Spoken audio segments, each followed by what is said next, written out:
Hey everybody, welcome back to another episode of the No Easy Way Out podcast. Zach, welcome back, man. We are here. We are ready to go. Yes, sir. How you feeling this morning? I feel amazing. I feel good? Yeah. We have some special guests lined up today, so yeah, we do. And we had a great dinner last night. That's true, we did. We had a fantastic dinner last night. We won't talk about that. We are joined today by a man who needs no introduction, Mr. Karl Manke. Karl, welcome to the show today. Yeah, thank you. Thank you very kindly. Yeah, it's great to have you. Now, Karl has been cutting my hair. You've been cutting my hair since I was a little boy. That's a long time ago. Maybe not long for you, but long for me. So probably about 30 years or so, 25 years. And you introduced me to the Vape Cut. And we're going to dig deep into the Vape Cut later and talk about what that's all about. But you did help me get some babes back in high school. But anyways, now you cut my son's hair, and they love you. And you've been cutting hair for about 60 years. And recently you've become somewhat of an icon, I guess. You've been on a lot of local and national media outlets. You've had appearances on Fox & Friends, Laura Ingraham, Stuart Varney, Neil Cavuto, and a whole lot of others. But now it's all come to a crescendo because you're on the No Easy Way Out podcast. I mean, this is a big deal. This is what it all led to. It's all building up to this. It's all building up to this moment. This is the apex. This is it, man. So congratulations, Karl. Thank you for being here. We appreciate having you. So you've been around for a little while. You weren't born yesterday. So why don't you tell our audience a little bit about you and kind of how you grew up? Did you grow up in the Owosso area? What was that like? Well, I was born in Frankfort, Michigan. We live in a little community across the bay there called Alberta. And my father was a railroad engineer on the Ann Arbor Railroad. And we moved down here in 1951. He was a young engineer at that time. I couldn't hold a seniority position up there.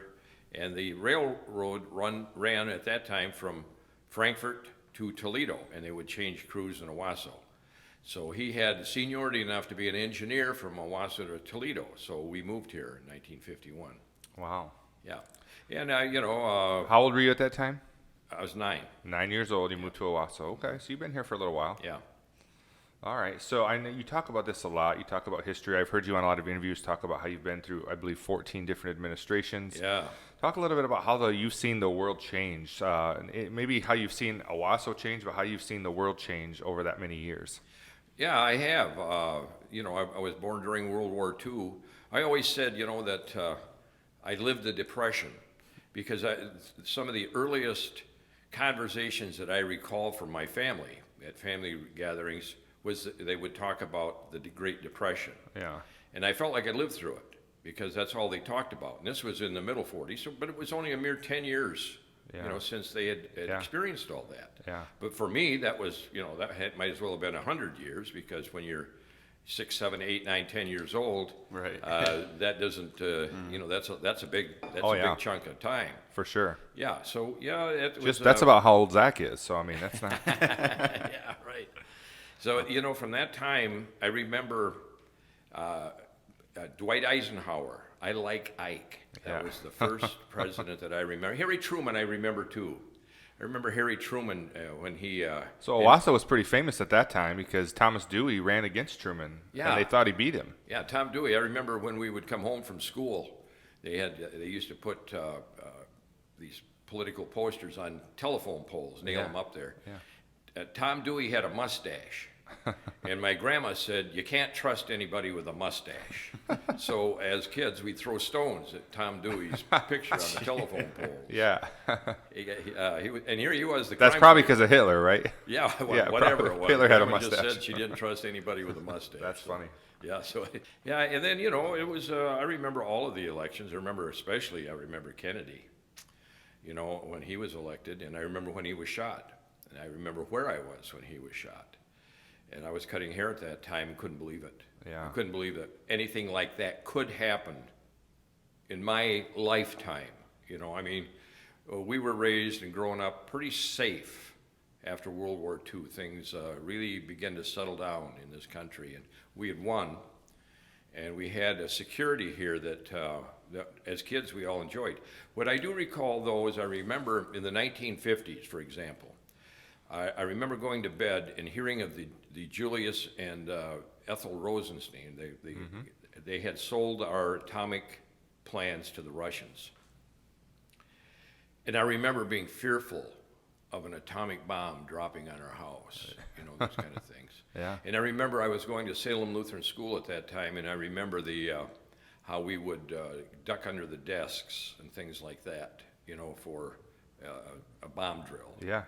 These kind of things, and cover our heads and do all these kind of silly things that we look at it now. But I think it was sort of one of those things where we felt like we had to do something. Yeah. It was an prepared. attempt to meet the crisis of safety. We needed safety. Yeah. So okay, so I mean you got a lot of memories, and you moved here in 1951, so you've been around Owosso. So let's talk about what led you into wanting to cut hair, and when did that all start? I know you've been doing that since you were 18. My father gave me a solemn promise my freshman year in high school that he was not going to waste one dime of his money to send me to college if I didn't show him I was college material. He kept his promise. You weren't college material? That's you, Zach. Hey, that's me too. That's all of us. Neither of us are college material. Well, I was kind of I don't know, just I like to have fun, in high school.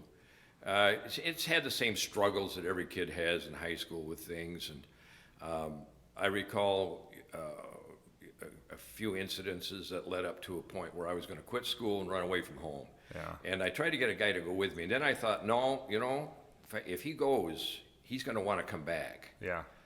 So I did. I chose the time I was going to do it, ran away from home, and I was gone for about 6 months. Almost a whole semester. I was gone from January until the following summer in 1959. And that, during that period of time, I hitchhiked, met a guy down in Texas that had just gotten out of prison, which my folks were delighted about when they heard about that. Sure. What yeah. parent wouldn't be? Yeah. And he just gotten out of prison, but he knew how to hop freights. He'd done that before. My father was a railroad engineer, but I never hopped a freight. That was I could always ride in either the engine or I could ride in the passenger cars at that time. And anyway, that's what we began to do. So I had that experience. So when I finally came back home, I went back to school to finish out. Still with the same kind of a mindset, of just still wanting to have a lot of fun and do stuff and not have to worry about being an adult yet and these kind of things. And I remember one morning at noon, my dad met me at the bottom of the stairs coming down from my bedroom. And he says he had his hand on his hip and kind of looking at me, and he says, son, he says, your lives and ours has come to a loggerhead. I knew it. I didn't know what loggerhead. You knew you were in trouble. I knew, loggerhead. That didn't sound so. It can't be good, yeah. No. And he pointed at his suitcase that was sitting there at the bottom of the stairs that my mom kept ready for him to go when he got a run in the middle of the night. He says, you can pack that bag, and he says, you can get yourself a job in an apartment and get out of here. He says, your life and ours is as you're upsetting your mother every single day. He says, or he says, you can join the Army and get out of here. He said, or he says, I'll send you to barber school. Well, I don't want to be no barber all my life. He says, you don't know what it is you want to do today. He says, but you go to barber school. He says, and you figure out what it is you want to do. He says, you'll have the money to do it. Yeah. Well, that was the first time my dad ever said anything to me that I heard. I listened. Well, little did I know, I was already enrolled. Yeah. He knew I wasn't. This is all your dad's fault. Yeah, he knew I wasn't going to do those other two things. So within 2 weeks, I was in City Barber College in Detroit. So that was, yeah. Wow. Yeah. So you came, after you graduated, did you come back to Owosso and start cutting hair? Yeah, I came right back to Owosso. He had set it up with, I had an apprenticeship. That time, back in those days, we had to do an apprenticeship. And I had an apprenticeship with Ralph Coleman at Ralph's Barber and Beauty Shop.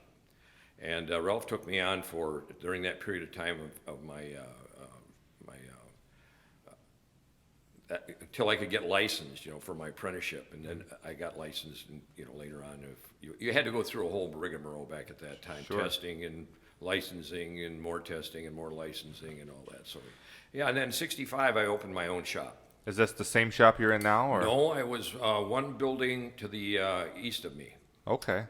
And, So you've always been on that block? Yeah, it'd been old Doc Ackerman's Oh, yeah. his eye office there. Okay. And so I was there from 65 to 85, and then I bought the building that I'm in now from Ralph Coleman, the guy that I did my apprenticeship with. I bought that building It's still in called the 85. Coleman Building. Yeah. Yeah, it says it on the. Yeah, yeah, right. Maybe we got to change it to the Manke Building now. No, it's good. Yeah, Coleman it's Building's funny. Okay, so you've not just been cutting hair for a long time, but you've been cutting hair in Owosso. So you are probably one of the longest standing Owosso business owners, you know, and you've been doing this for a while. So I know for me, like I said, I started getting my hair cut with you when I was just a young boy. But the first remembrance I have of that, I was probably around 13, 14 years old. And I went in with my dad, and my dad had made some comment about, you know, we need to get you cleaned up. You can go ahead and fix that. We need to get you cleaned up. And I said, he said, what can you do for him, Carl? And you said, well, I think he needs the babe cut. He needs to get a babe. And of course, when you're 13 or 14 years old, that's all you think about is babes, right? And so I was like, yeah, the babe cut sounds good. Sign me And up. and I've heard the babe cut a lot since then. And I sometimes when people say I need a haircut, I'll say go see Karl Manke and ask for the babe cut. I took Zach there. Actually, I think the first day you opened, I took Zach. Zach had never been there, and we gave Zach the babe I got cut. the babe cut, yeah. Yeah. How did it work out for Haven't you? got Zach? any babes yet, Carl. Well, we're working on it. That's true. We are. See, working. this is a lot like fishing. That was the first babe cut. You gotta get a couple for it to work, right? Well, yeah, this is a lot like fishing. I can get them up to the boat for you, but you got to land them. That might be a problem for Zach. Well, he's ready for another one. We have to Yeah, come it's see true, it later on today. He needs another babe cut. Well, he was getting close, and then he started getting, Sure, you know. we'll get to it. So what is the babe cut? Tell us. Well, it's a cut to get chicks. Yeah. I mean, it's a cut that gives you that confidence, you know, where you can walk up to a chick and you can ask her to, you know, questions and Yeah. To a know sock that, hop. yeah, know that you got it. Yeah. You know that you got that confidence that you got it going here. You know, that's what a babe cut is. And Yeah. It's all in the visual. See? That's right. Yeah. Well, my three sons, they start getting a little, you know, they get a little thick on the top there, and they say, Dad, we got to see Carl. The girls aren't paying attention to us anymore. So they're making a correlation between the haircut yeah. and the girl. So it does help the confidence level. I've probably increased the population in this community, you know, tenfold. What There a you guy. go. That's awesome. That's good. Now let's talk about the Polka Palace. All right. Oh, yeah. People a lot of times people refer to Mickey's Barbershop as the Polka Palace. When you go in there, Well, you know, the Polka Palace is actually the radio station over at WOES in Owosso at the high school. yeah. My shop is actually the Polka Bunker. Oh, the Polka Bunker. That's the Polka Bunker. Yeah. Okay. So that's we play polkas there. It's a kind of a non-intrusive music. It's a happy, uplifting music. It's a type of music that if you don't like it, you just don't want to be that happy. Right. You know, so I like that. Like kind Christmas music, kind of. Yeah. Yeah, it is. It's just you know, it's a good. Put you in a good mood. It does. It's a good yeah, vibe. Yeah. Yeah, if you've ever been into Carl's, you've heard the polka music. It's Yeah. always playing around the clock. So what do you like most about cutting hair? I mean, your dad told you to do it. You didn't think you wanted to do it, and now here we are 60 years later. I'm sure you have to enjoy it. What do you like about it? You know, it's funny, after this many years, every single haircut still remains a challenge in a sense of, can I do it better? Can I fix it different? Is this going to please my client? Yeah. Is this, is this what he wants? Yeah. So there's always that challenge there. In some ways, you know, I remember, back years ago when I was doing my apprenticeship, Ralph Coleman's father was a preacher. Church of God, I think it was, someplace here in Owosso, off from Stewart Street there. Yeah. Anyway, he used to say that his dad cleaned up the inside and he cleaned up the outside. You know, so Yeah. I do like that. I like Yeah. that concept of giving somebody coming into my shop. Invariably, somebody is in some type of daily whatever's going on. Mm-hmm. When they leave, in the middle of that haircut, when finally I'll ask them, how am I doing? Yeah. The smile comes. Yeah. That's what I'm looking for. Yeah. I'm looking for that approval of that they're happy with what I'm doing here. Yeah. And there's a lot of satisfaction in that, knowing that I pleased them and watching that change. Yeah. in that person's attitude. Yep. You know, a little glisten in the eye, a little, a little smile, lighter talk, Yeah. a little giggle. Yeah. You know, all those things mean Just an awful lot to unwinding me. in the Bible. Little confidence. Unwinding, too, yeah. It's just a whole. It's got a whole lot of components to it that are invisible in so many ways. Yeah. Because it's kind of more of an emotional thing than it is a visual thing. But it's all there. It's a vibe. I know I made It's a vibe. connection. Yeah, it's There you go. well. What I like about the barbershop car, you go in and it's just it's all. Of course, you got the polka music. Oh, yeah. But the haircut for me is always consistent. I have just kind of crazy hair, and if I don't do it the right way, it's. But then I always enjoy. We sit down in the chair, and we always have really good conversation. There's something about the barbershop that just sparks really good conversation. I'm sure you've had some great conversations over the years. Oh, I have. And probably some intriguing ones. Yeah, I have. Yeah. Yeah.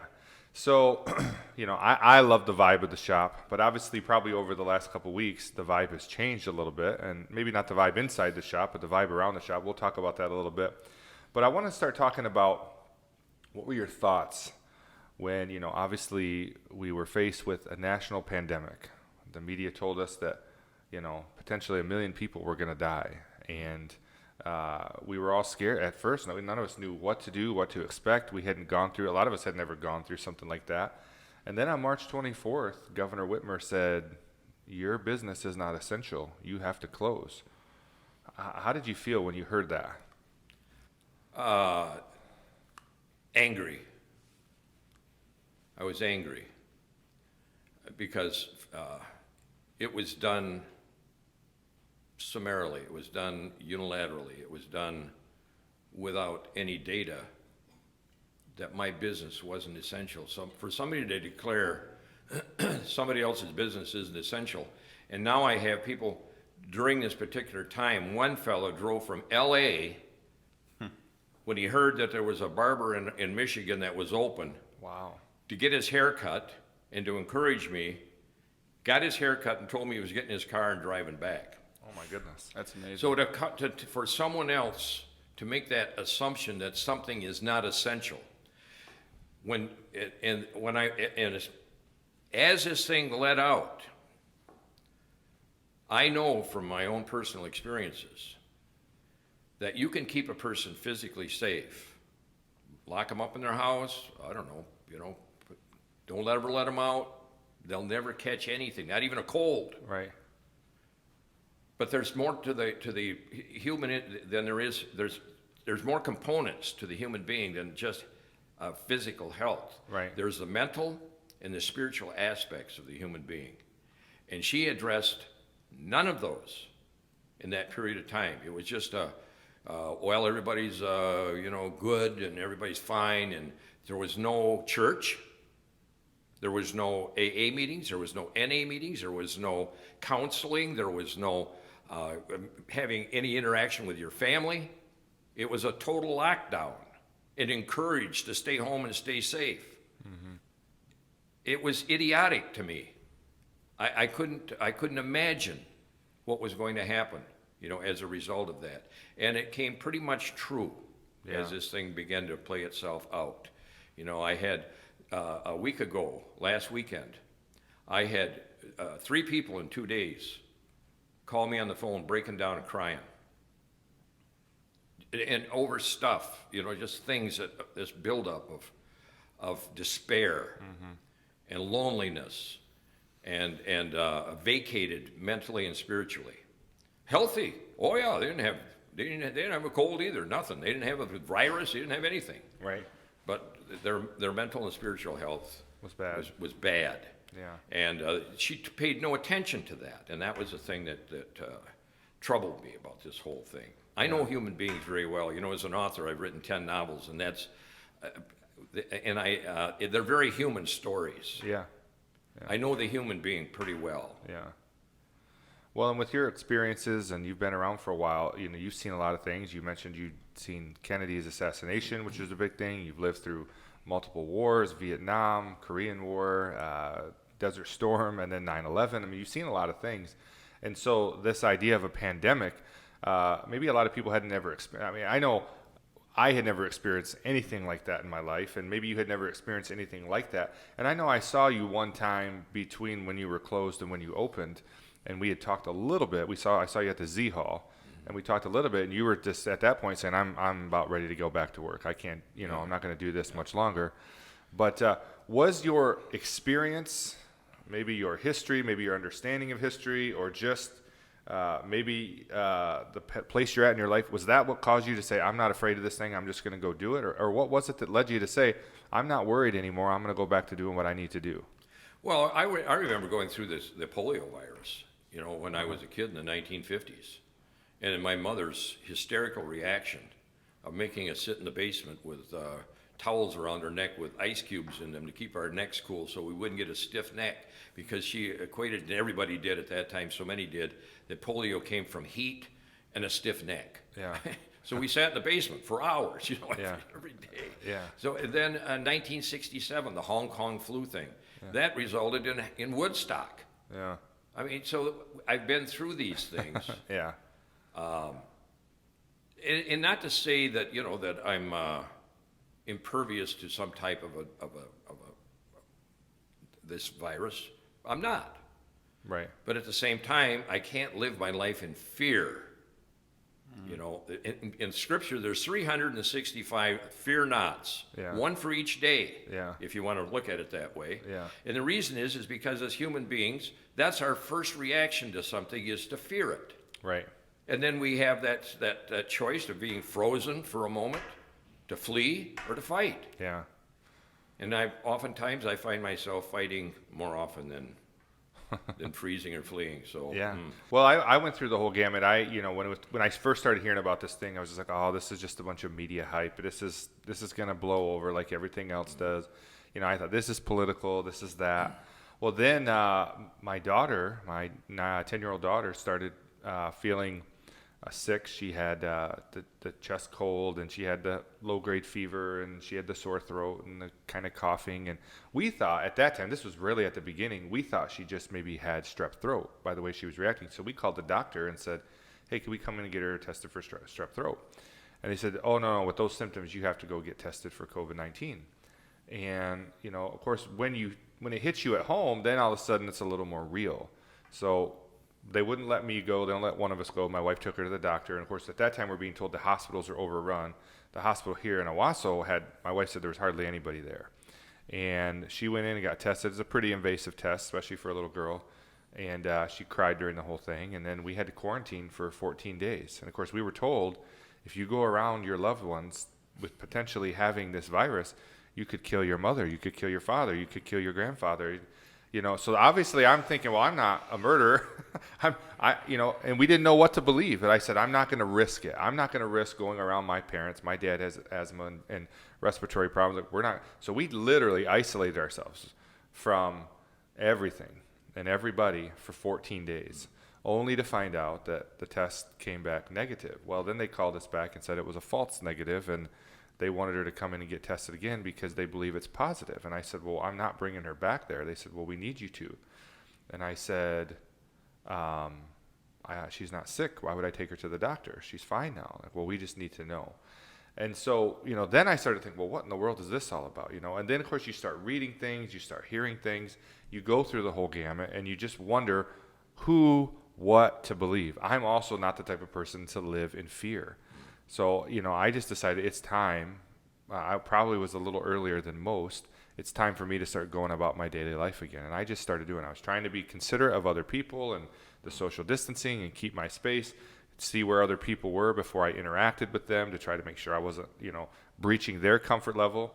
But I know there are people today that I'm close to, people that I respect and admire, that are still in that fear state. Mm-hmm. They still wear a mask everywhere they go. They still don't want to shake hands or hug, or they want to stay distant. They only will go to the grocery store once a week or when they absolutely have to.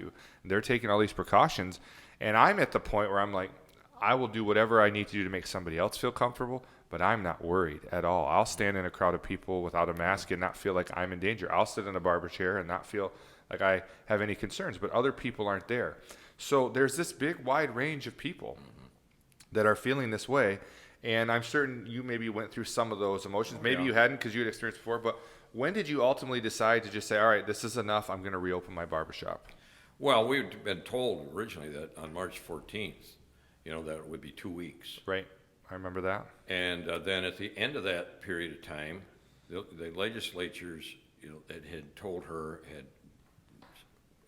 said, we're not extending your emergency period. Executive She order, defied that. Yeah. What the heck? Yeah. What? What are you gonna do? Yeah. I couldn't believe it. It was sort of like, it was, and then it started, with the rules. Mm-hmm.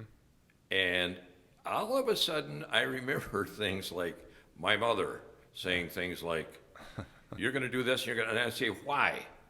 Because I told you to. Yeah. And I thought, wait a minute now. I didn't listen to my mom when she was doing those things. Why should I listen to Why her? would I listen to her? She's not my mother. That's how even your my dad mom, got you yeah. to the loghead or whatever you were talking about. Yeah, she's not even my stepmother. She's not any kind of a mother. Yeah. Why would I be listening to her in this particular type of a situation with these rules? And again, I'll be governed. I'm not that kind of a belligerent. Yeah. But I am belligerent if somebody tries to rule. Sure. Well, and your big issue, from what I understand, was not that she had these stay-at-home orders or even the quarantine originally. It was that after the Michigan and the U.S. Constitution allows for a governor to take 28 days of Right. executive power Right. in order to expedite decisions that they would need to make so that they don't have to go through the process of the House and the Senate, which takes time. A governor or a leader, a president, maybe needs to make quick decisions Right. in order to expedite those things. Right. And so the Constitution says they can have 28 days. Right. After that, they have to get approval of both the House and the Senate, the legislature, in order to extend that and to be able to still make these unilateral laws. Our Michigan House and Senate jointly decided we're not going to give you another 28 days, Right. at which point, which was right around the end of April, she said, I'm going to take it anyways. Right. That's when I really started to have some concerns. Like, wait a second here. I'm okay. If all of our elected officials are coming together, making this decision together through the political process, deciding this is what's best for our state, I can get on board with that when it's a team effort. But when there's one person making the rules for 9 million Michiganders, that's when I was like, all right, this is not adding up to me. This does not seem right. That was right around the time you decided to open.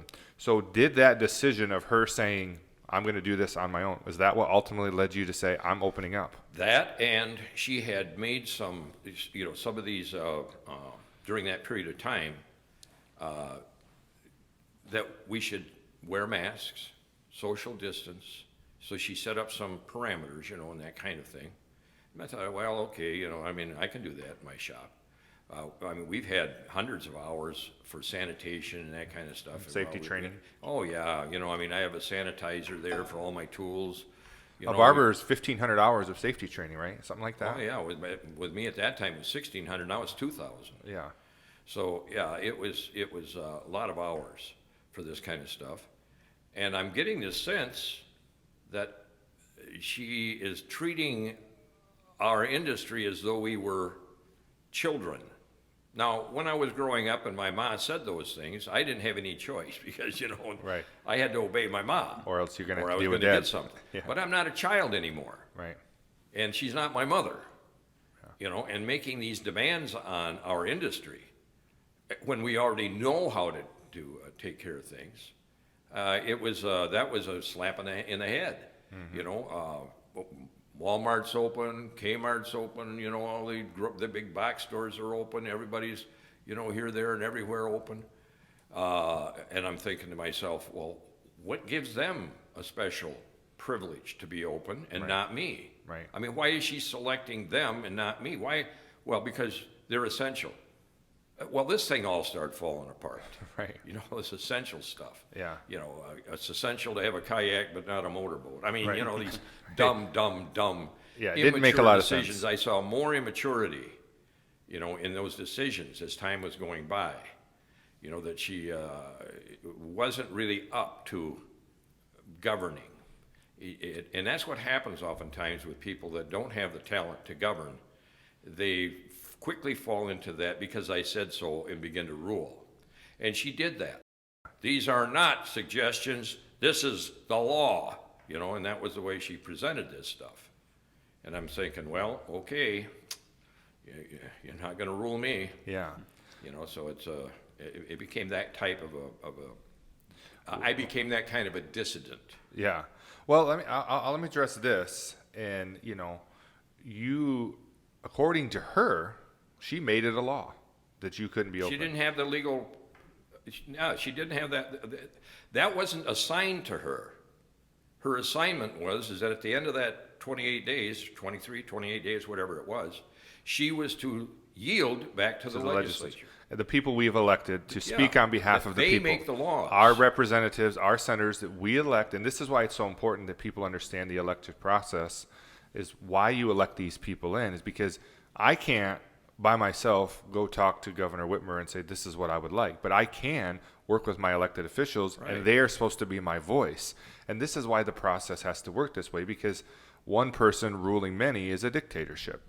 And so even though, and this is something we've talked about a lot, Zach, where he was trying to understand, but how can she make it a law if it's against the law for her to make it a law?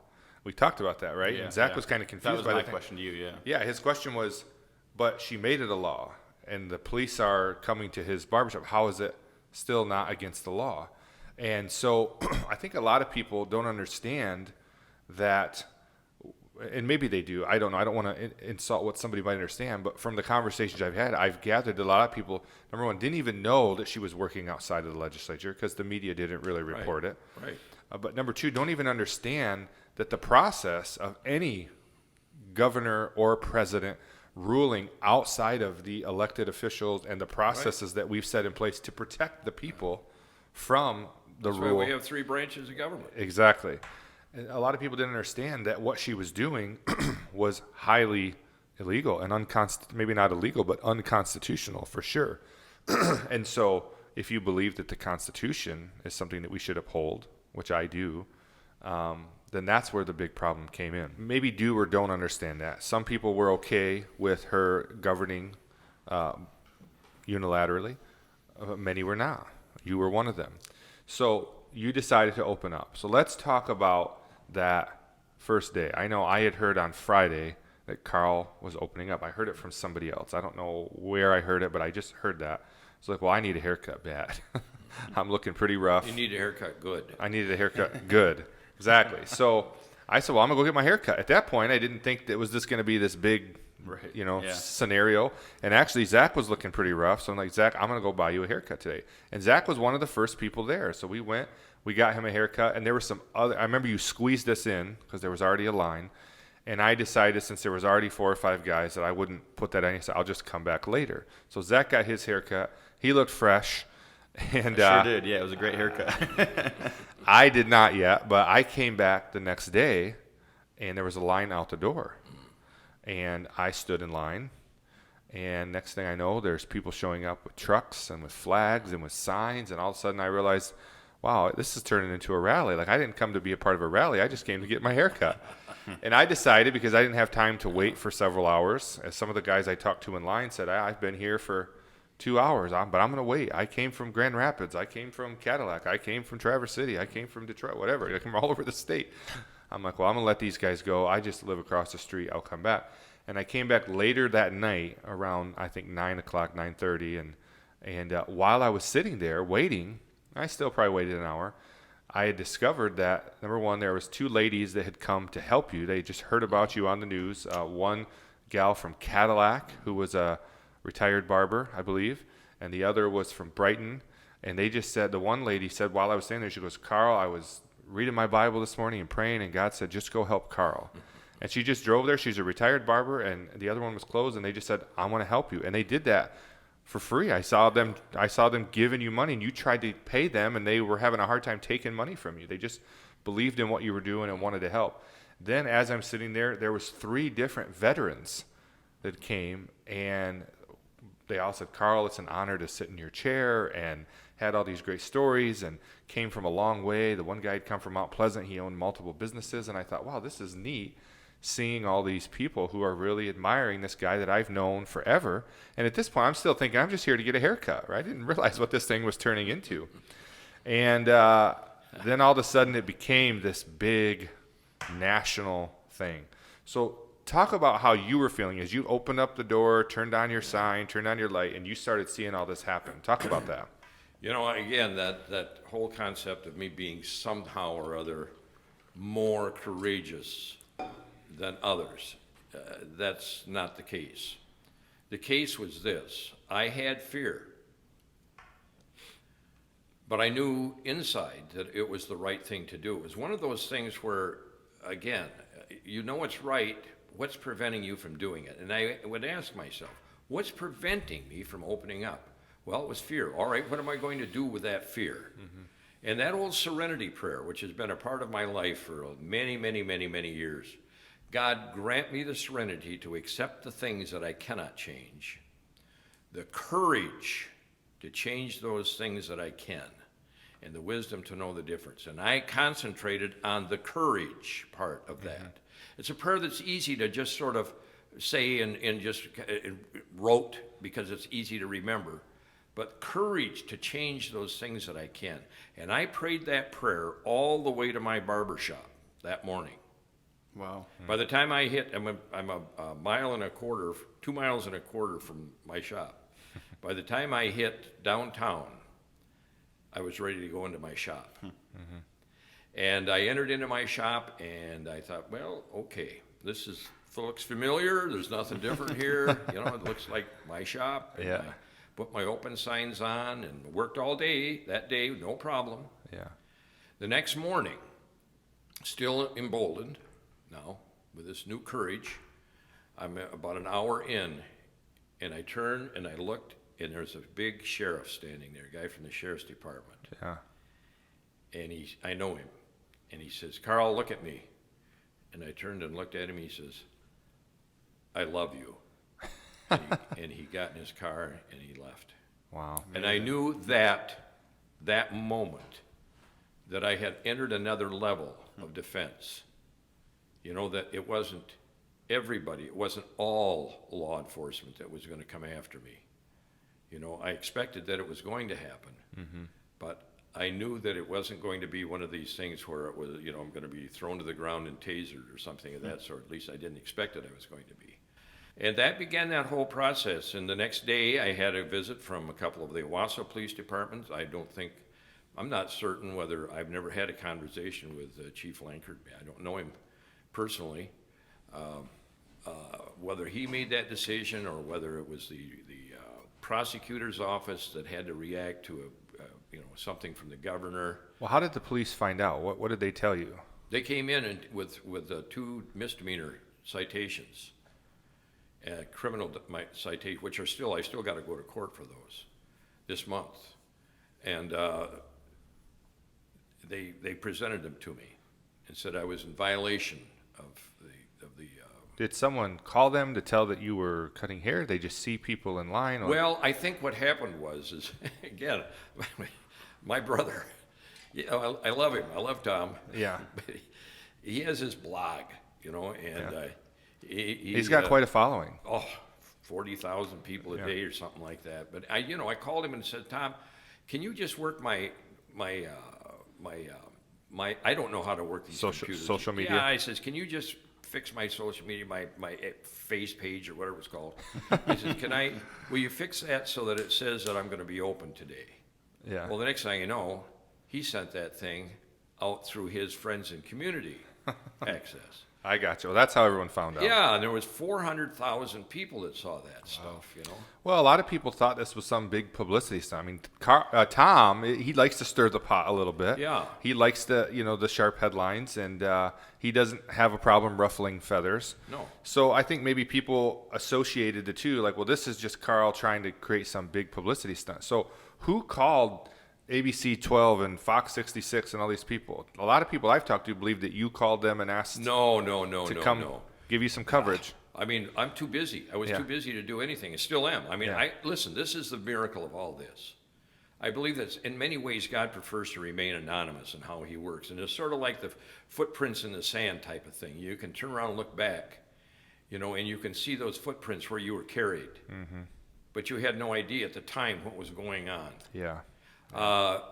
This whole thing, all of a sudden, after these 2 misdemeanors went out and he blogged that thing again, evidently it went national somehow. Viral, went to the Associated Press or whatever. I don't know whatever these terms are. But I went back to work. I had been out of work for 5 weeks. My wife said the first week, she said, this is the first week in 60 years you haven't made a deposit. And I thought, you're right. All my taxes come due, that time of the year. All of my insurances come due that time of the year. And I'm looking at this thing and I'm, thinking after, we'd reached that 5-week period where she was still saying, well, I'm going to go even further. I couldn't do it. Yeah. I mean, as a barber, we don't have a retirement program unless we make one. Yeah. So, I had some real estate things and stuff like that I was going to have to start either dipping into, if in the event that something should happen to me, I've left my wife, in a position where she can at least live. Certainly not eloquently, but she can live. And I didn't want to do that. Yeah. Because I have a craft that I can work, and somebody said, well, why don't you go on food stamps? Yeah. I said, well, I don't want to go on food stamps. I mean, I've worked my entire life and made my own living. Mm-hmm. I felt that this is my right to work. Yeah. So these were the kind of things that, were going through my mind at that time. And all of a sudden this thing, I get somebody from channel something or other show up. Mm-hmm. And the guy was on the phone. I had a little phone interview, and then they were showing up, and then that it just went that way. Yeah. I didn't do any of this. Yeah. As far as I was concerned, I was famous enough, standing in my window. Yeah. Every third or fifth car going by, I knew, and they'd wave and I'd honk, or they'd honk and I'd wave, and that was that was fine with me. That was all I needed. I didn't need to be. I don't need fame. I'm 77 years old. Good grief. I mean. I got one foot in the grave and the other on a banana peel. What the heck am I going to do with this fame stuff, Well, I'll tell you, Karl, we manage social media here. That's one of the things we do at our company. And so I read a lot of what people were saying about the social media, or saying about you on social media. And you had a lot of support, and you had a lot of people that, I heard a lot of comments. Oh, Karl doesn't need the money. He's just saying this just to get attention. He's been working for 60 years. He's not broke. He doesn't need the money. And people were making these assumptions that you didn't really need the money and you were just doing this for whatever reason. And to me, I don't think it's really not anybody else's business about what money I might need or what money you might need. If I can earn money, then that's for me. I have a family. I have needs that you don't know. But what would you say to someone like that who said, Karl, you don't need the money. Why would you do something like that? Why would you put people's life at risk for money? Envy is oftentimes, it has funny ways. The rich people, as we know them, the very wealthy, have always been accused of being greedy. But the capital sin of the poor is envy. Mm-hmm. And oftentimes envy comes out with criticism. So I look at it kind of like this. Criticism from that point of view is mediocrity's unconscious applause for my success. So why should I get angry? I took a bow. Right. That's a good perspective. So this thing turned into, like I said, there was rallies happening outside of your shop every single day. There was protesters standing out there, really protesting against the governor. There was even a day where a militia showed up, which I know Stuart Varney on Fox gave you a really go about the militia. So let's answer this before we go further. Did you ask the militia to come protect you? That was what Stuart, he said, why did you, he's from England, why did you have those armed militia out in front of your barber shop? I said, well, first of all, Stuart, I didn't ask them to come. Yeah. Second of all, whether I like it or not, they were legal. That was part of their constitutional right. Michigan's an open carry state. Yeah. I don't particularly like seeing somebody running around carrying an AK, but I'll defend his right to do it. Right. Even though I may not like it. I said, Varney, we can't pick and choose. which amendments we're going to support. Right. This Constitution is not one of those, it's a flowing document. Right. This is a solid document, and each one of those amendments, we protect, and we protect the right of others, even though we may not be participating in it. Right. We'll protect that. So that was my return to him on that, we don't pick and choose Right. what amendments we're going to support. Well, there was a lot of people that were okay with the protest that happened outside of your building, but not okay with the protest that happened last weekend with the Black Lives Matter, and vice versa. There were people that were okay with the Black Lives Matter protest and some people that were not okay with yours. And I think what you're saying, and I would agree, that I'm okay with any type of peaceful protest, as it is our constitutional right to do so, and I will defend people's constitutional rights to free speech, Right. because if I have a problem with theirs, then I should have a problem with mine. Yeah, exactly. And if someone's going to attack theirs, they're going to attack mine. So I don't have to agree with what somebody's protesting, just like they don't have to agree what I'm protesting, Right. but I do fight for their rights. The Constitution says that they have. So, okay. So the militias, we kind of got that understanding of what that was. They showed up to defend you. You didn't ask them to show up. Did they ask your permission to stand out there with guns? Did they just show up and do it? I didn't even know they were out there protecting me. I had no idea. I thought Yeah. it was just, they were just A demonstrating demonstration. their Second Amendment rights that we can carry, and Yeah. and that's what it looked like to me. I had no idea who they were protecting. Were they protecting? Well, me? I don't know. That's what the story was. Well, that's what the yeah, story was. I don't know. Yeah. I'm perfectly capable of protecting myself. I also practice Second Amendment rights. So. Yeah. Well, then the organization Stand Up Michigan got involved, and Shelley Luther, who was the salon owner from Texas who actually spent 7 days in jail, she came all the way up here to see you. Stand Up Michigan, which is an organization that was started basically from a Facebook group of about 400,000 members that were trying to fight for constitutional rights. They heard of your cause. Some local people here are involved with the organization. They decided to come help you stand up and open up. Right. And they held a big press conference. And like I said, Shelley Luther came. And then there was a lot of social media about what's going on with the circus down at Carl's, because of the tents and the different things. And so a lot of people have this negative view of you now. They have this negative view of the militia. They have this negative view of protesters. They have this negative view of Stand Up Michigan.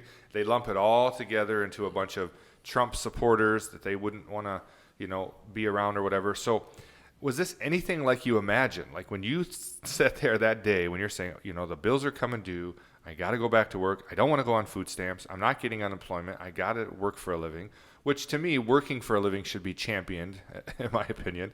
But I want to go work for a living. Did you imagine it would be anything like this? No, I had no.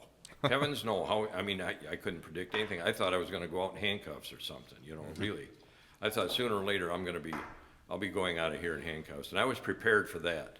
As a matter of fact, I was even trying to somehow or other, I have a little bit of claustrophobia, and I was trying to work through that, how I was going to react sitting in a jail cell. Yeah. And I pretty much kind of worked through that. So my whole focus was on that kind of a fear that I was going to be stuck in a confined area. Yeah. This other stuff took a life of its own. Yeah.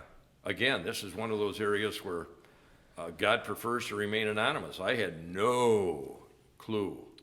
I'm just being carried through this whole thing. And all of this national attention only came, I believe now as I look back on it, and it seemed normal to me, my behavior seemed normal, was because of my defiance. That I wasn't going to be ruled. I wasn't going to be ruled this way as a citizen, as a free citizen of the country. Yeah. With constitutional rights. I wrote a story called Age of Shame. And it takes place during the Holocaust. And in that story, in the Warsaw Ghetto, it was 1 square mile, and they packed somewhere in the neighborhood of 600,000 to 800,000 Jewish people into that setting.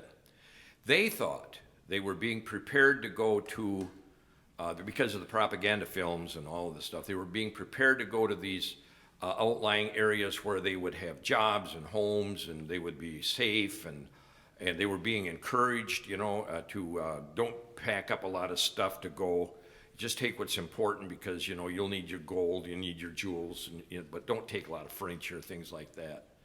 Leave that here.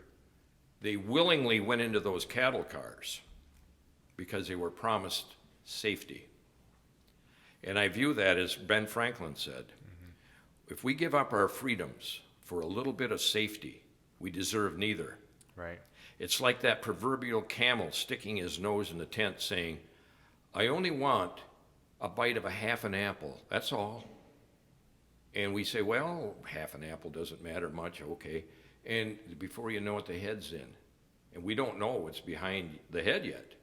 And pretty soon, the whole body is in. The tent's down, the apples are gone, and I'm out. Those people went, and they were turning in their young people. They'd snitch on them because they thought the younger people who were aware of what was going on at Treblinka and Dachau and places like this, they had heard about this. The older people wouldn't believe the Germans would ever do anything like that. Right. And they refused to take up arms. Out of that whole period of time in that Warsaw Ghetto, at the end, the most they ever got out of 800,000 was 500 people that were willing to take up arms. Most of the time it was 50 people that were doing a resistance movement. So I refused to get into those cattle cars. I've learned a lesson from history. Yeah. And I wrote a 300-page story on that very incident. You know, so I'm very passionate about our freedoms. You saw a correlation there happening. between Absolutely. the two. Yeah. Okay, one more second. Do you want to check batteries? Are we good? Is this one plugged in? Yeah, they're all plugged in. That one's plugged in? Yeah, Okay. we're good. Perfect. Okay. Okay, so at this point now, you're working 15 hours a day with a mask on, which I'm sure was not, very comfortable. I wear a mask for short periods of time, and it's hard for me. I'm a mouth breather. Yeah. You're doing that. You're working hard, trying to make a living, and now the response is not just you can't even have just regular open to close hours. You're cutting hair till 1, 2 in the morning because you realize people have driven from all over the country to get their hair cut. So you're not going to turn them away. During that time, it was reported that you received, and correct me if I'm wrong, you received 2 citations for $1,000 by the local authorities. You received a cease and desist order from the governor and the health department delivered by 6 Michigan State troopers. Your license was removed by the governor. You had multiple threats of being arrested. And you had a personal request from the governor that if you would close, she would let all this stuff go away. I mean, weren't you scared of all that, man? I mean, I don't know if and I think I'm a pretty brave guy, but getting all those threats, I don't know that I could have done all that. Well, my first reaction was to counter that. And I countered that by saying I would close if she'd resign. And that fell on deaf ears, I'm certain. She's not resigned yet, so. No, she hasn't. But you also haven't closed, so. And I haven't closed. No, it's become a personal vendetta with her. I can see that. You know, I've become kind of a worm in her head. I mean, wanting to be a rock star and being a kind of a rock star in her Democrat Party, and then having a lowly barber, hand her hiney a couple of times. It's got to have some type of a adverse effect on her personally. So I expect that she's stomping her feet. I expect that she is acting immaturely, as she always, indicates that she has up till this point, even more so now, in these personal vendettas. And what I would say to her is, before you hang your hat on a hook, you better make darn sure that it's nailed into something other than nothing. Yeah. And that's what it's been nailed into up to this point. Yeah. So let's talk about what happened next. So you had to go to court. Judge Matt Stewart ruled that you could stay open, essentially. And then the circuit court, am I right, overruled Judge Stewart and said you had to close. Am I getting that correct? Yeah. Okay. Yeah. So then it ultimately went to the Michigan Supreme Court, which is the highest court in our state. Obviously, a governor's job is not to enforce the laws, or not even really to make the laws. They can, under that 28-day period, they can make some executive orders, but they can't really make laws, even though she did. But it's the Supreme, or it's the judicial branch that's a job to enforce the laws, and the Supreme Court is the highest interpreter of that law. So this goes to the Supreme Court. The Supreme Court rules in favor, 7-0, in favor of you against the governor, saying, I won't quote it. They had said something in regards to hysteria. What was the quote there? They made the comment that we don't make laws on hysteria. We make laws using the Constitution. Yeah. That was a horrible slap. I mean, if I was an attorney of any kind, AG, attorney general, or any type of an attorney or judge that had made those demands on me through hysteria and passed laws on hysteria, which I was eminent and extremely dangerous. Where's the data? Yeah. Yeah. How do you just, those are just words. How do you just say words and have them, well, yeah, okay, I guess so, And there are people that are sheep. Mm-hmm. There are. I understand that, because I understand the same thing with Jewish people, at that time. Yeah. I've got a connection there. My father's German. We got a Jewish connection on my mother's side. So I understand those things. Yeah. And I understand there's fear. I understand that stuff. And people will be sheep and they'll comply without question. Well, I can't do that. Right. The questions came up now. This isn't legal. Well, do you suppose at all that maybe because she didn't understand the virus, or that none of us understand the virus, because that's what we're being told, nobody really understands it. Do you suppose that maybe she was just trying to do what she thought was best to keep people safe, or do you think it was bigger than that? No, I think, she was trying to do what was best in her mind, but it was an immature approach. And she wasn't receiving counsel. Whatever counsel she was receiving was just as immature. I mean, all right, if we can tell the people at Kmart, these are the regulations that we need to follow. Why can't you do that with the barbershops? Right. The beauty shops, the mom and pop stores? And it offended me. Yeah. I'm not a child. Yeah. I'm a citizen of this country, and I'm free, and I'm under the Constitution, and she wasn't following it. Well, as a business owner, I remember thinking the same thing, like, I'm smart. I didn't start this business because I'm an unintelligent person.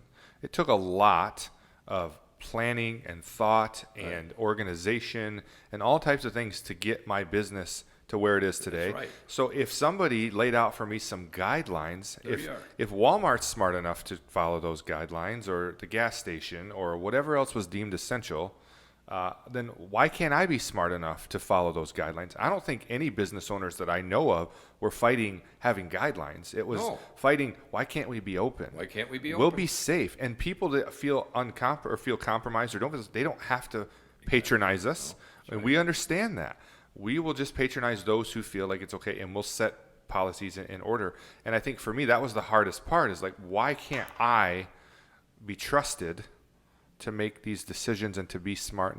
Now, maybe a solution would have been take all this money that our economy was losing and let's beef up the health department so that they can help put these safety protocols in order, and even maybe do more mature approach. Yeah, and maybe even do more inspections. I don't know. I just understand that made it very difficult for a lot of people. And still to this day, there are businesses that are not open yet. They've been closed for 3 months. And some of them, and we've seen hundreds of businesses across the state that have closed permanently, a couple here in our community. And it's very, very sad. People talk about the economic patient, and that's something that we don't hear a lot about. So to move along, so one of the penalties, of course, was facing jail time. You talked about the fear of being stuck in that cell. And you were told multiple times that they might arrest you. Mm-hmm. After that, you still stayed open. Karl, after all that, why did you still stay open?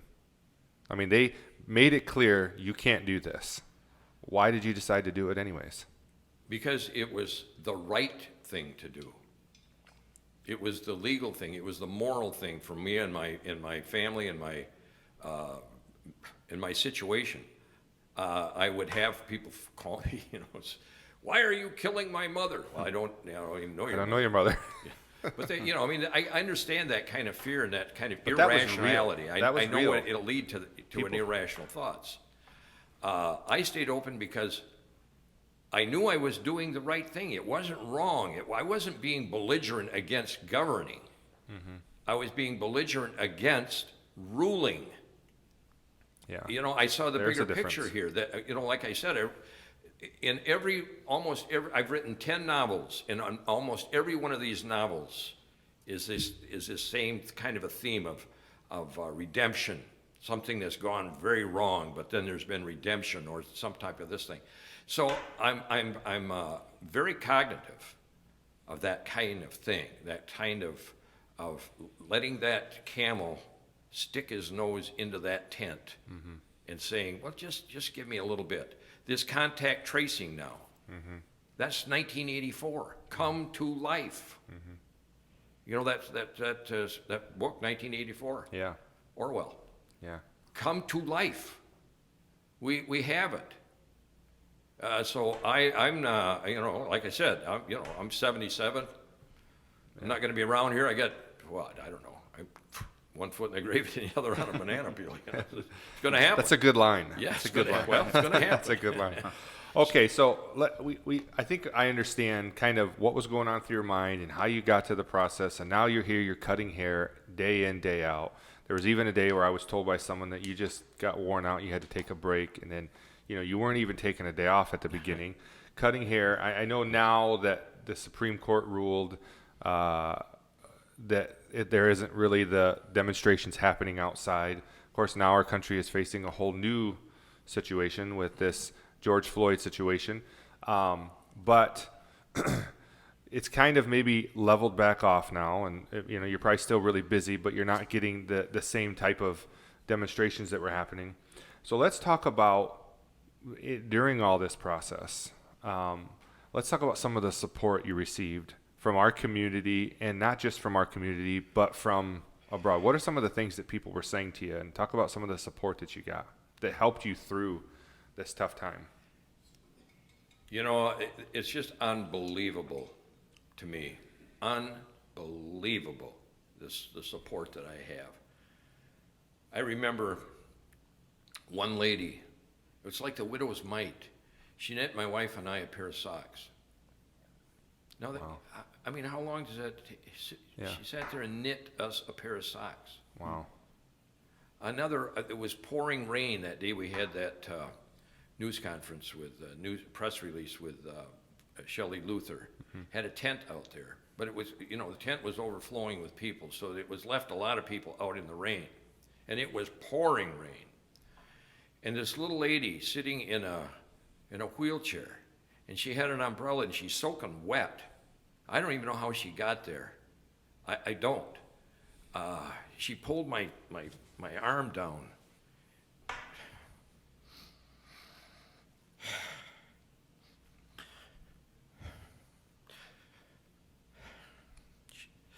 She says, "Karl, I'm praying for you." It just overwhelmed me.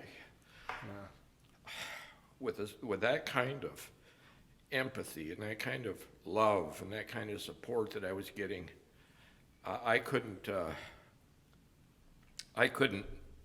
just couldn't make anything out of that for a long time. I'm processing that, sitting there in the rain, soaking wet. Yeah. Probably, you know, maybe, I don't know, old, elderly for certain, and wanted to be there to support whatever this thing was that was going on, and it was that important to her. And then to pull me down there and tell me she's praying for me, So that made you feel like you couldn't stop even if you wanted to. I couldn't. I couldn't. There were a lot of people that were looking up to you, and you know, you were labeled by a hero by a lot of people, an icon. But then there's this other side. And, you know, some that have not been supportive at all. And I don't know if you've seen an equal amount or if you've seen more support than not. But what do you say to those? Some have said it was reckless for you to open. And there's some salon owners and other barbers that feel like you are responsible for this prolonged closure time. You know, just recently, the governor opened up a bunch of things. except for barbershops and a few other gyms and a few other things. So people say, well, this is Karl's fault, which, if what does that say about the governor? If she would punish everybody because of one 77-year-old person. But there are people that really feel that way, that, well, if you hadn't dug in, maybe she would have let us. Now, 2 hours before the Supreme Court ruled or announced their ruling, she all of a sudden made a rule, okay, we're going to let barbers and salons open up on the 15th. But wasn't going to do that before that. Maybe she knew she was going to lose. I don't know. But what would you say to those folks that just feel like they don't understand what you did? They don't understand why you did it. Maybe if they've been watching, they have a better understanding now. But they feel like you maybe did more damage than harm, or that you were reckless. How would you address that? Well, that would be the same mindset that the older Jewish folks had in the Warsaw Ghetto, when they were hearing the alarms coming from their younger people, and they were afraid that what would happen was, because the younger people were defying the Nazis, that it would make them mad, and they would retaliate against them. So to me, that was a very human reaction. Not a good one, not a very good one, but a very human one. And one that should be, in my estimation, ignored. And I did ignore those. I ignored that stuff. I still do. Those kind of criticisms. It comes again from fearful fear. Yeah. And how people react to the fear that's going on within them. They're quick to blame. And oftentimes, it's, I wrote another story called Rewired, and it's a story of the Vietnam. And one of the things that I understood there is that there was several different types of guilt that people can carry around. And oftentimes hiding is, in the face of danger, the guilt that came after that, and this is the type of thing I think with a lot of these folks now, they hid. And they're a little upset with themselves for hiding and not taking that courage that God could give them, and truly can, and not taking it, and not asking for it, not exercising it, and hiding, behind these things. Well, you just make them mad. You just make her mad, and now look what you've done. You've made the governor mad. Now she's going to take it out on us even more. I mean, that's even more reckless. Yeah. On their part. So, if they're watching, and I'm sure some of them are, what would you say directly to your colleagues, your fellow barbershop owners, your fellow salon owners, the people that are in your industry? I've had people reach out to me that were in my industry because it was very unclear about my industry if I was allowed to be open at all. We kind of say that we worked from home for a couple of weeks and then we just opened because it was unclear of what we were supposed to do. We don't interact with customers very often, so we just did what we thought we needed to do with safety protocols in mind. But I've had other people in my industry ask me, what did you do? How did you do it? And I still get that question. But what would you say to those colleagues, those other barbershops that maybe are still not open or just getting ready to open, very soon, and they're still worried about what would you say to them? Well, I can speak for myself. I can't speak for others. Yeah. But I have reached a point in my life where I understand that I came into this world with every gift God gave me to live. It was all available. It may have deteriorated over the time, when we have family situations, traditions, life. It deteriorates. It has a tendency to begin to fade in different ways, but it's still there. Is to reach inside and see, what am I made of? What gifts did God give me here that I'm not using? What's preventing me from doing the next right thing? And if it's fear, then I need to have maybe a little closer relationship with that one who can give me all power, who can encourage me. So that's the way I've done it. How other people do it is going to be up to them, but I would recommend, that they take a good look and say, what prevented me from doing it? What prevented me from opening up? What fears do I have? How can I overcome those fears? How can I live a life that is fearless? Yeah. Who supplies me, with my needs every day? So, yeah, this is, I'm not, I'm not promoting, I'm not trying to proselytize anyone in any direction. Right. But I do think that we have a way of having those answers by a God that we all can understand. Again, I mentioned earlier, the virus, especially at the beginning, was something a lot of us didn't know anything about. We're learning more and more about it. Again, it's hard to know what to believe. You're told a lot of things on the media. You see things on social media. You see things on the news, and trying to figure out what's really the story. Maybe we'll never really know, but many of Governor Whitmer's supporters believe that she really has done a great job and is just trying to protect the people. And obviously, you have a different opinion. So I would ask you to consider, I don't think being a governor would be an easy job. I don't think we could all agree with that. What would you have done differently, or what would you do differently if you had been elected to governor? I know you're not a politician, but how would you have handled things differently? Well, just the way, we discussed it here. We had guidelines. Supply our citizenry with guidelines. There's always been a suspicion on the part of the elite that the citizenry is incapable of making decisions. Right. That's a lie. Right. That was a lie. That was the same argument they gave in 1775. At our American Revolution. And had that thought prevailed, that let's just let the governor lead us, we'd still be speaking with an English accent. Right. So we have a different philosophy here. We have a constitution here of freedom, God-given freedoms. And I think we need to exercise those and defend those and ask ourselves the question of, why do I want to be a sheep? Why do I just want to just not even question the data behind all this and just assume that this governor has our best interest in mind and not her own political agenda? Sure.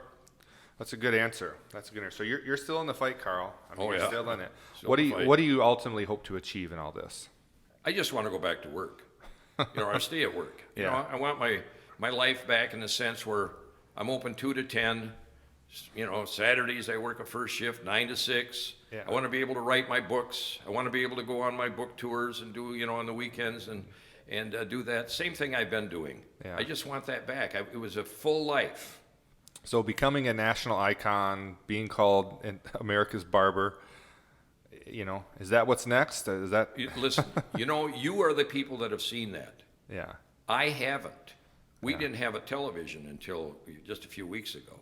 Okay. My wife had shut it off because it was, it was another $200 and some that we didn't need to be spending. Right. So I never saw any of this stuff except little pieces on people's phones. Yeah. So I'm like, here, I don't know where this is going. All I know is that this is the interaction I'm having with you. Right. So I don't know anything about this icon stuff. Yeah. Because I don't know it. Yeah.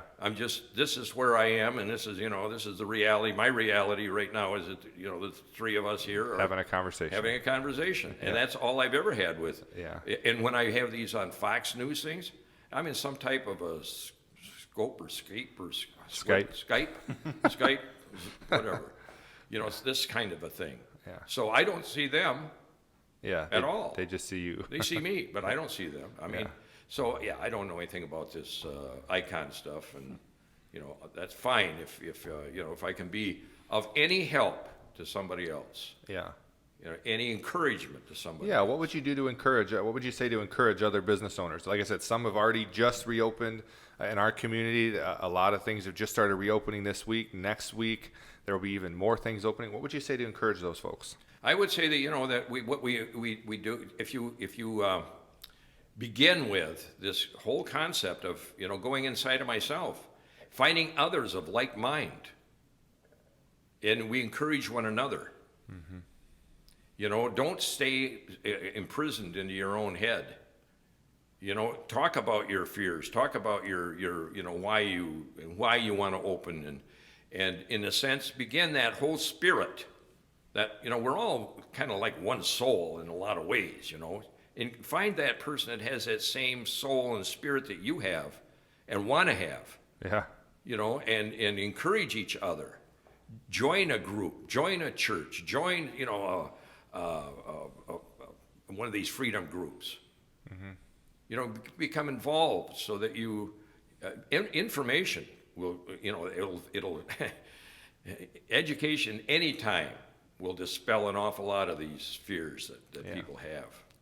So we have here a Gen Z, a younger guy, and Zach's had a lot of questions for me over the past couple of months. He doesn't like particularly any of this political stuff. He just wants to he's a hardworking young man. He was on unemployment for a while, and I told him I was getting busy, and he said, I'd rather come back to work than sit here and draw unemployment, which is admirable for someone his age. But he doesn't understand all this stuff. I don't think any of us fully do, but he really just feels like this is just a mess. I wish people would just get along, and people would like each other, and people would just do what they're supposed to do.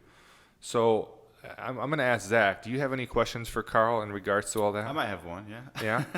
So, I mean, I guess, you had the whole, the 6 police cars come, and give you the cease and desist and all this stuff that's happened. So, was there ever a moment where you just kind of thought, like, maybe I should just cooperate and just play low until the governor opens back up the barber shops? Or should I just keep, being the barber who stands up for what he believes in? Without getting real churchy, but nevertheless, I recall when Christ went out into the desert, he didn't know what his ministry was going to be at that time. He'd just been baptized, and then he went out into the desert for that 40 days. And old Clutie comes slithering around, Well, if you just do this, wow, if you just turn these stones into bread, everybody will love you.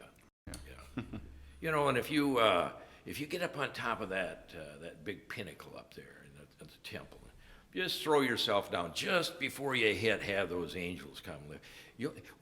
Christ all through this whole thing realized the limits of that, and the limits was first of all, bread is something that we can become a bread king for a short time. About the 11th day that you throw yourself down off the top of that pinnacle, nobody's going to come watch. It's over with. It has to be something more. And he recognized who the enemy was. Now, if we wanted to look inside of ourselves and see what type of enemy old Clutie is using, to get our attention and say, well, maybe I should cooperate. It's fear. He'll use it every single time. Fear. It's gonna, what are they going to do to me? This is going to hurt. I don't want to fight back. It's that courage that we need. And Christ said it best.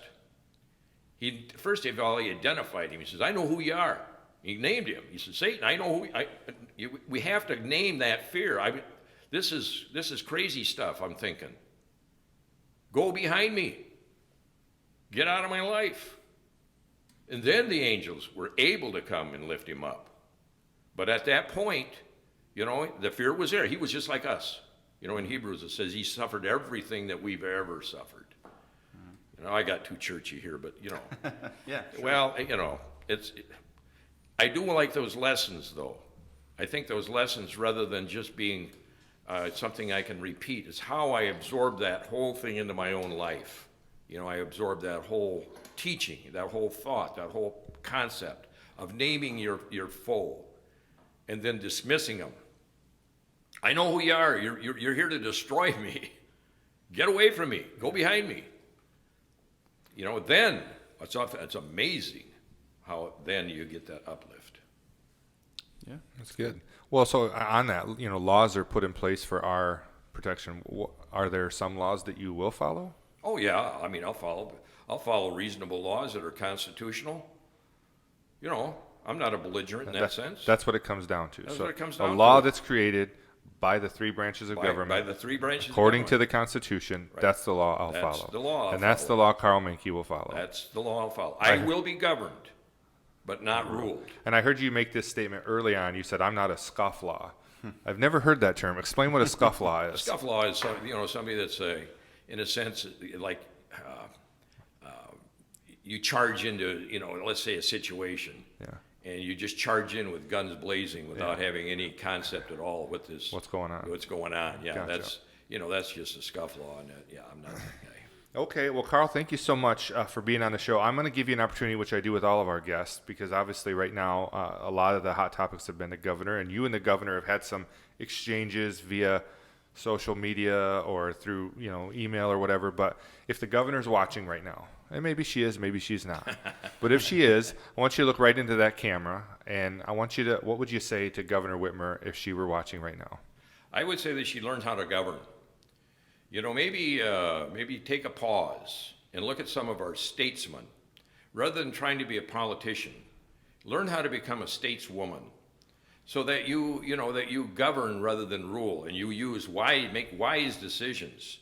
And in a sense, when you do hang your hat on a particular hook, that you make sure that it's nailed into our Constitution, and not something that you find that it may be for the moment, something that'll facilitate maybe your political direction that you want to go in.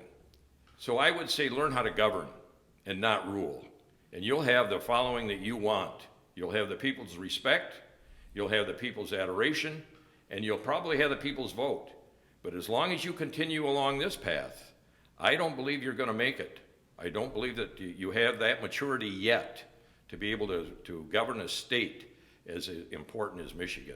Well, thank you so much for being on our little show here today. We know you're busy. We know you got to get to cut some hair. And we just thank you for your time. And thank you for watching. Is Karl a hero? Is he a villain? Is he just a barber? You decide, but you heard it here today.